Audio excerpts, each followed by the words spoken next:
Hey everyone, if you're going to Disneyland in September 2025 and you want to know which rides could be closed during your visit, when are the fireworks playing at Disneyland and when are they not playing, what are the other showtimes gonna happen, are you gonna miss anything? Plus, what's new? It's the Halloween season. What can you expect? And also, what are the best days to go with the fewest crowds?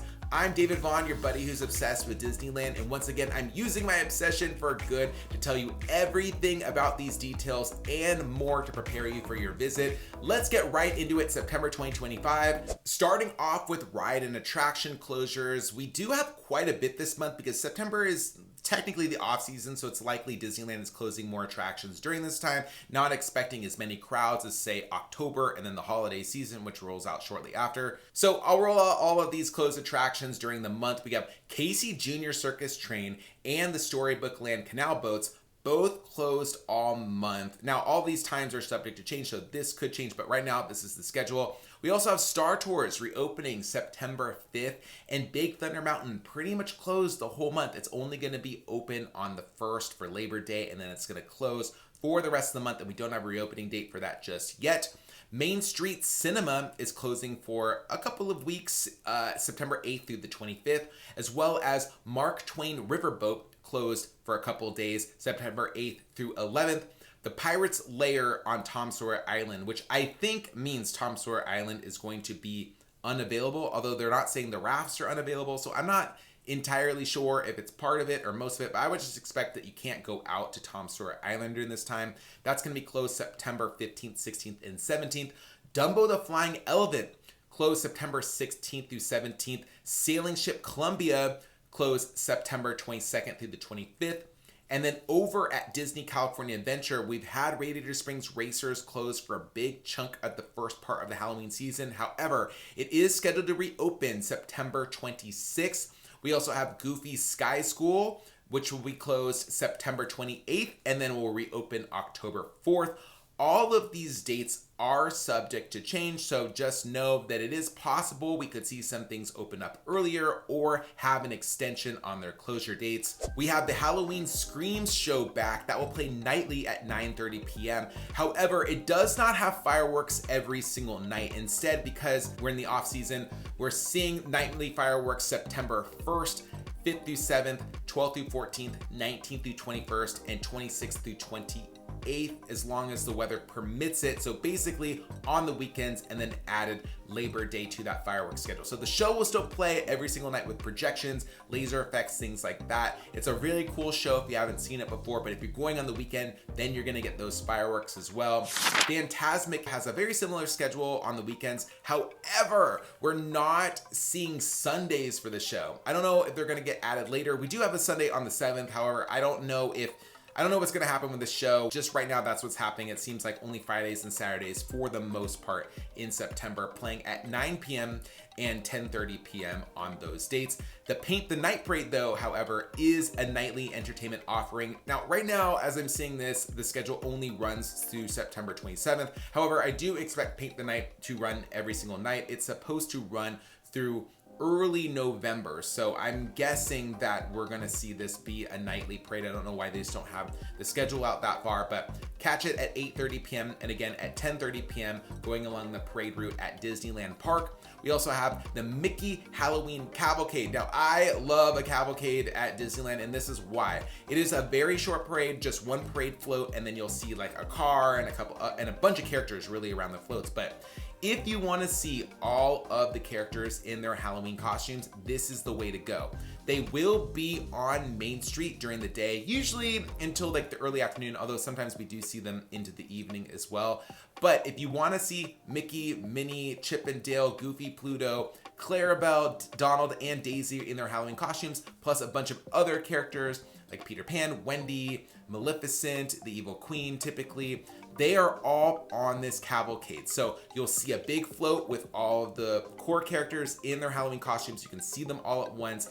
The parade is very short. It cruises down. I mean, I feel like it's over in 10 minutes. You can catch along the parade route, which runs from Small World to Main Street, and then it goes back that way typically on the second run. So just know if you missed the first one, you can catch it again at 2:45 p.m. And then over at Disney California Adventure, World of Color Happiness is playing pretty much every single day except for Oogie Boogie Bash dates. So here are the dates that you won't see it.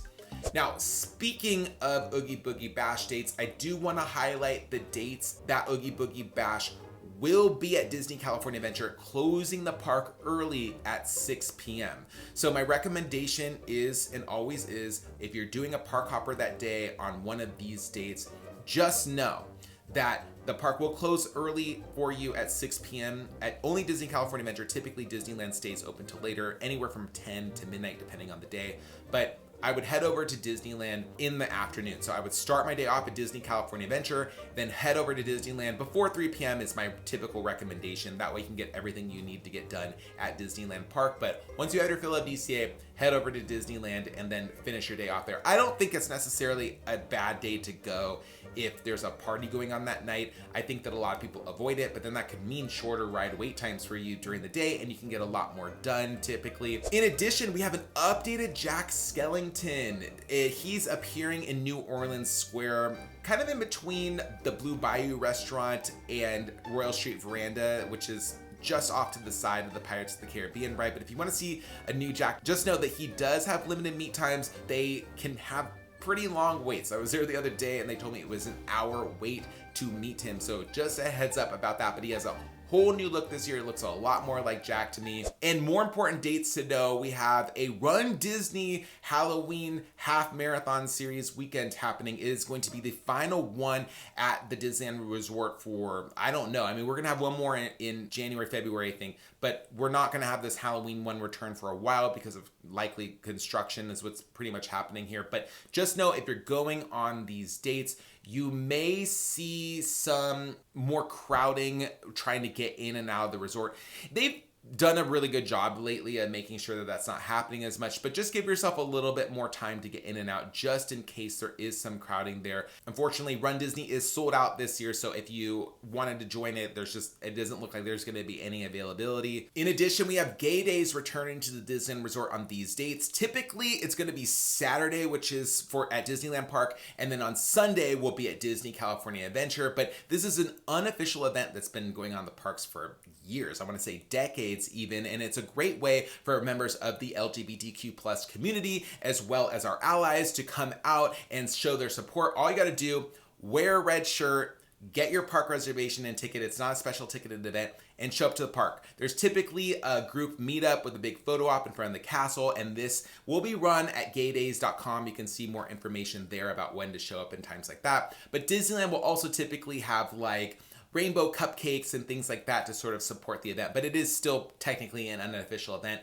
Disneyland does their own Pride event in June, which I'll tell you about later once that rolls out. We don't know details on that just yet, but it's a great way for families of LGBTQ plus parents, and they just want to come out and show their support. Anybody can really come out, allies and otherwise. Now, before I show you the best dates to visit Disneyland this month, if you're getting Lightning Lane Multipass, here's a list of attractions I recommend prioritizing based on demand. We saw Space Mountain, Haunted Mansion Holiday, which is going to rank up there. It's super, super popular. Then we also have the Indiana Jones Adventure and Tiana's Bayou Adventure because it's going to be pretty hot. I think earlier in the day it'll be easier to get that one, but I do think that all of these are going to run out typically around this order, so you'll want to prioritize booking these first. And then at Disney California Adventure, we have Guardians of the Galaxy on here twice. And the big reason is there's two different versions of this attraction. There's going to be the one that's Monsters After Dark after 3 p.m. And then before 2 p.m. will be the regular version, which is Guardians of the Galaxy Mission Breakout. So you can experience both versions of the ride and get Lightning Lane multi-passes for each of these. So all you have to do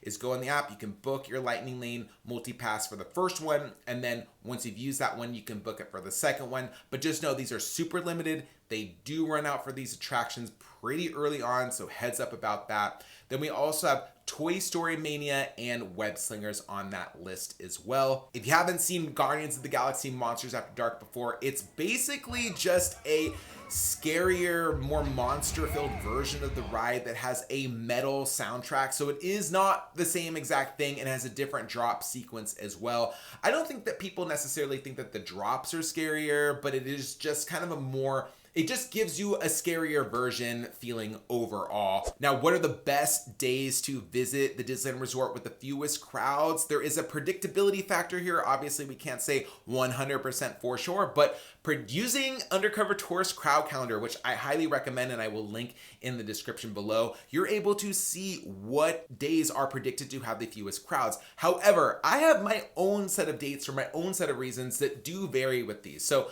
let's go into what Undercover Tourist predicts, and then I'll add what I predict. Undercover Tourist right now currently says that Wednesdays, Tuesdays, and Thursdays are going to have the fewest crowds, with more crowds being especially on Mondays, because a lot of folks maybe think that it's not going to be as crowded on a Monday, but they'll go those days. And then we're seeing it get busier as we get toward October. Now, my recommended days are actually going to be Tuesdays, Wednesdays, and Thursdays as well. I would still avoid most Mondays. You might get a fluke and see something a little bit better. But I also think Sundays, especially when it's hot out, are going to be great days to visit the Disney Resort. So let me throw up my most recommended dates. Here's one thing to keep in mind, and this is a big caveat. On Tuesdays and Thursdays in September, most of these dates are $104 to visit the parks, and they can typically be more crowded because they are less expensive. However, these are also dates when Disney California Adventure closes early, so folks may not opt to visit the parks during that time, knowing full and well that, hey, why would we go on a day where there's going to be fewer people? And that could incidentally make Wednesdays a bit more crowded. However, historically speaking, and that's basically what Undercover Tourist based their crowd calendar on, we're not seeing that type of influx of crowds that you would typically see. So we've also noticed, because a lot of people say, oh, the $104 dates are super, super, super busy.